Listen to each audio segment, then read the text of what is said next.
Budget and the taxpayer, a tale of great expectations. Budgets are known for raising expectations of relief and benefits among various sections of the population. And this is even truer for budgets that come just before the general elections, when the talk is about freebies, populism, welfare schemes, cash handouts. The taxpayers, even though a small section of the voting population, also expects some benefits from the budget, even though the governments prioritize the people at the bottom of the pyramid who are more deserving. So where does all of this really leave the taxpayers who expect Finance Minister Nirmala Sitharaman to be announcing income tax incentives and the benefits in the interim budget? This is exactly what you are going to be listening to and understanding in this special edition. Hello and welcome. You're watching Business Today TV. I'm Sakshi Batra, and in this video, the talk is going to be all about budget related. And of course, when it comes to the taxpayers, what can taxpayers expect from the upcoming interim budget being presented on the 1st of February? Joining us on this special edition is Gauri Chadha, a well-known tax expert with us. Gauri, welcome to Business Today TV. It's always a pleasure to host you. Tell us, give us a sense, first of all, before I come to you about the big expectations that taxpayers may have, should have from the upcoming interim budget. What is the trend likely been? In the previous interim budgets, have they really offered any substantial changes that have altered things for taxpayers at large? Sakshi, usually the interim budget is just for a few months, so the government is not supposed to make any substantial changes in the interim budget. That the government should leave for the final budget once the government is fully formed. But yes, if we talk about the past interim budgets in 2009, Finance Minister Pranab Mukherjee had changed the slab rates. And in 2019, when Finance Minister Piyush Goyal had presented the interim budget, he had changed the rebate. He had basically given the rebate till 5 lakhs. And if you remember, at that time, all the channels and everybody thought that the basic exemption limit has increased and it is now 5 lakhs. But later on, everybody realized that it has been increased, not the basic exemption limit, but even the increase in rebate was a very big relief for the taxpayers, and it was a very big change in the interim budget. So yes, in past interim budgets there have been changes which were like big enough, and this year let's see what happens. Although, as I said, it is not for the government to decide an interim budget to what the whole year will look like, so that they should leave for the final budget. And in interim budget, very few changes, only procedural changes, or very small changes are to be made. Right. Okay, so let's take this top down and let's try one by one to understand where exactly can there be more headroom for the government to really bring in some tweaks or changes when it comes to taxation. Direct tax collections have been on a rise. We've seen personal income, corporate tax collections that are estimated to rise more than 19 lakh crore rupees in the 10 years of Prime Minister Narendra Modi-led government as well. Tell us, does this provide more room for the government, for FM Sitharaman, to consider people-friendly tax measures and benefits in the interim budget? See, of course, Sakshi, if we talk about the personal income tax, the slab rates are quite high. Even if we talk about the new regime, the highest slab rate is 30% still. But if we talk about a private limited company, the tax rate is lesser than individuals' highest tax slab. So, of course, the individuals do demand a reduction in the slab rate, and of course, the government can do it. But again, the question is that will it, or should it be done in the interim budget or final budget? According to me, major changes will be and should be done in the final budget. But yes, if small relief is to be given, they can provide an interim budget, maybe small changes in the new and old regime, because already this is very Yes. complicated. And even then, I think if they can just avoid this for the time being also, because ultimately the return will go in next financial year, and by then in the next financial year means Yeah. the assessment year. So basically by then the final budget will be announced, so maybe they can hold on to the procedural changes and the major changes in the new and old regime as well. Well, Gauri, you pointed out something very important, something that has recently been done in the last couple of years. There is a big, complex situation that has occurred for all the taxpayers. One, a big decision to choose whether the old regime benefits you or the new regime benefits you. Earlier, we were only dealing with one regime, which itself was complicated, and now we have two to deal with. And enough and more options are also creating more confusion for the taxpayers at large. There was earlier sense that perhaps a new tax regime, which is without any sort of deductions or exemptions, is the way to go, perhaps which may be the one and only remaining tax regime in the longer course of time frame. Do you expect any announcement giving us more clarity towards this effect as well? See, what we've been reading and what people are expecting is like major change in ATC, ATD, or the common sections. But in this whole scenario, I would like to tell you that the 80C section, 80D section, home loan section 24, and all these sections were applicable only for old regime. Now, when we are talking about new regime, and we can clearly see that the government is basically focusing on the new regime, and in future few years, after few years, the old regime will be taken off and they will only consider the new regime. I don't see any major change coming in section 80D, C, and these sections. Whereas the new regime is concerned, yes, of course, they will keep making it better. And till the time they feel that now this is it and it is up to the mark, it is the best we could do. Till then, I think new regime may see some changes, but then what people are expecting is that the common sections should be introduced in new regime.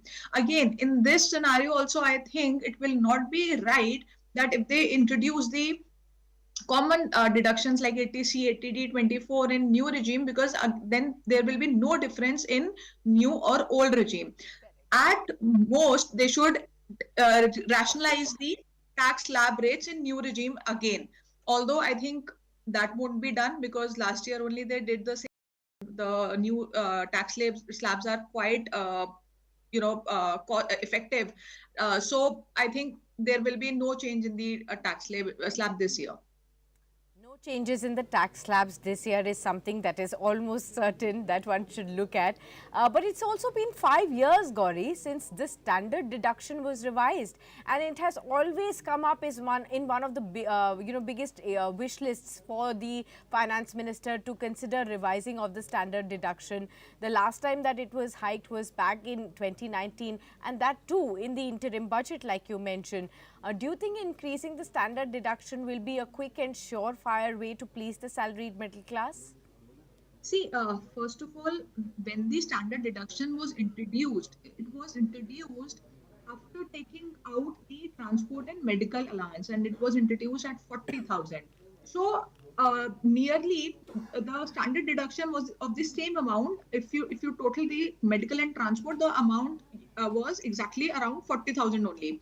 So in that case, I don't think so. Standard deduction was any major change, and then after that, they increased the standard deduction in 2019 to 50,000. Again, just an increase of 10,000. I don't think so is a very big amount, and since then the amount has been the same. I don't think that there will be any change in the standard deduction because last year they introduced the standard deduction in the new regime as well. So, at the same amount of 50,000, there was no change in the amount. Uh, it is very unlikely that standard deduction will be changed, but you never know what happens. Right.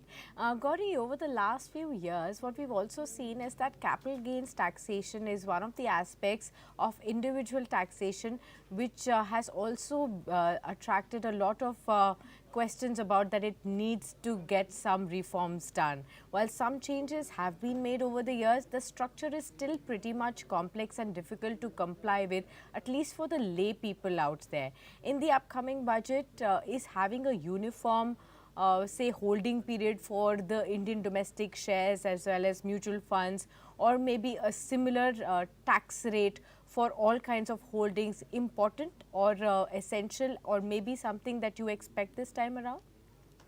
So, yeah, basically the whole scenario of the capital gain taxation is very complex. The equity is a long term after 1 year, the property is long term after 2 years, and other assets are long term after 3 years. The rates are also different, short term, long term, all the rates are different. So, it's definitely very complex. And people are demanding sort of uniformity in the whole case, but again, I don't think so that such a big decision will be made in the interim budget, because it will basically be a change for all the asset class.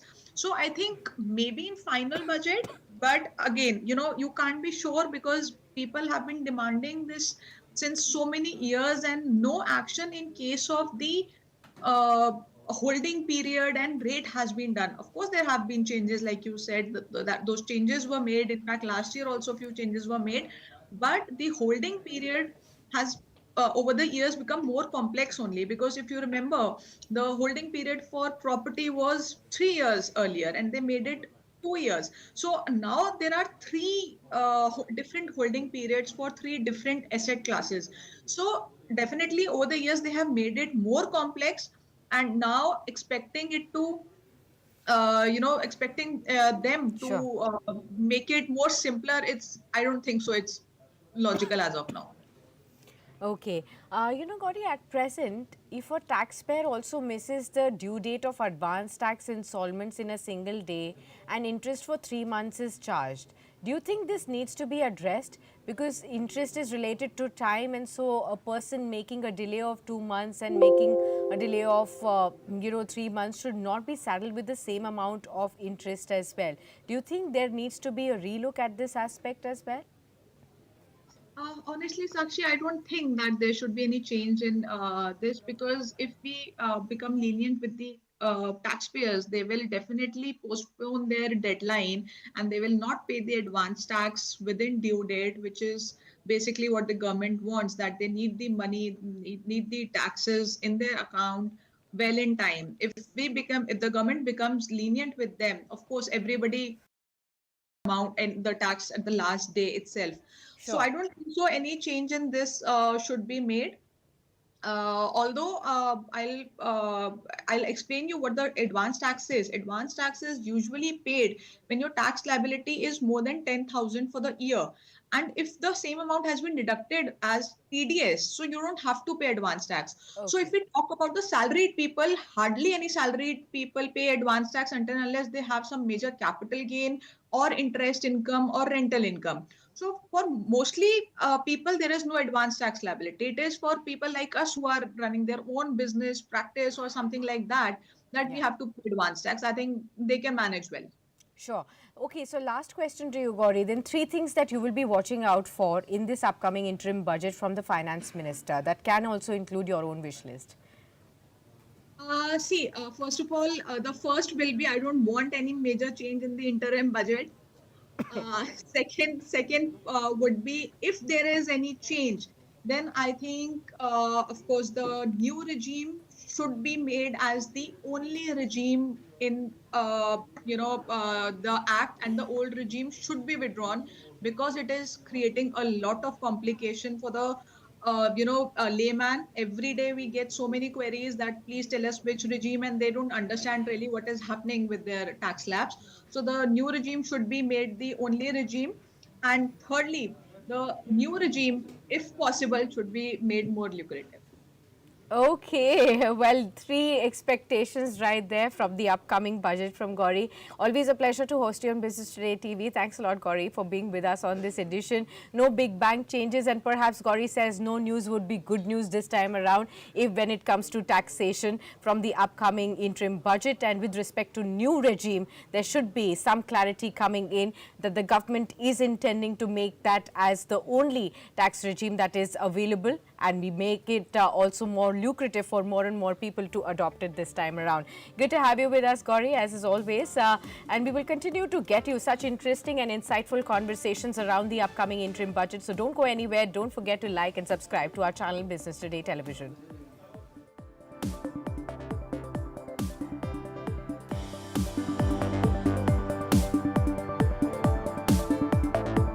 Celebrate 32 years of leadership in business news with Business Today. From the groundbreaking AI cover of Sundar Pichai to PM Modi's exclusive on G20, we redefine headlines.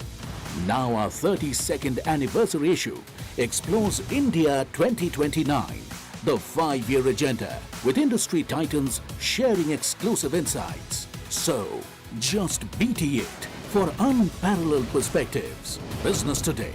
32 years of leadership, innovation, and business brilliance. Subscribe now.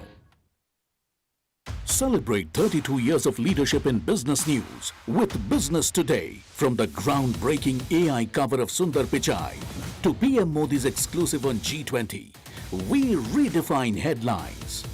Now our 32nd anniversary issue explores India 2029, the 5-year agenda with industry titans sharing exclusive insights. So, just BT it for unparalleled perspectives. Business Today.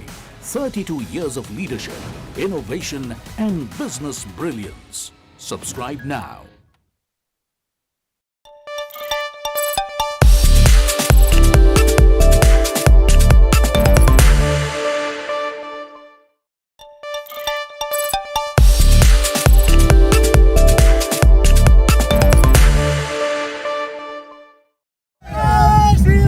Years, devotees across the world erupted in joy. Indian diaspora in the United States welcomed Ram Lalla with Jai Shri Ram.